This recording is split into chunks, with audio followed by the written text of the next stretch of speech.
Top quality और consistent performance के लिए सिर्फ सिल्वर पंप नाम याद रखना। સુરતના ઇસ્કોન મંદિરમાં ભગવાન જગન્નાથ, બહેન સુભદ્રા અને ભાઈ બલભદ્રનો ભવ્ય સ્નાન ઉત્સવ સંપન્ન થયો।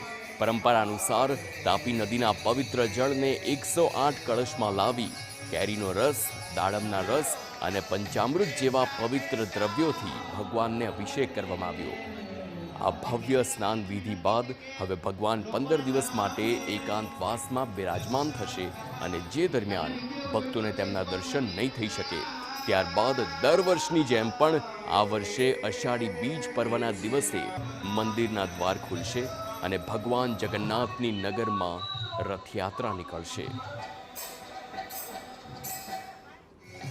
और रथ यात्रा की सारी व्यवस्था हो चुकी है, रथ बनाया जा चुका है, कलर हो चुका है और वृंदावन से नया ड्रेस 2.5 लाख का जिसका कीमत है बन के आ चुका है।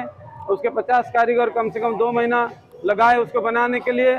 तो सारे भक्त लोगों को निवेदन करते हैं 27 जून शुक्रवार शाम को 3 बजे सूरत रेलवे स्टेशन से ये रथ यात्रा शुरू होगा।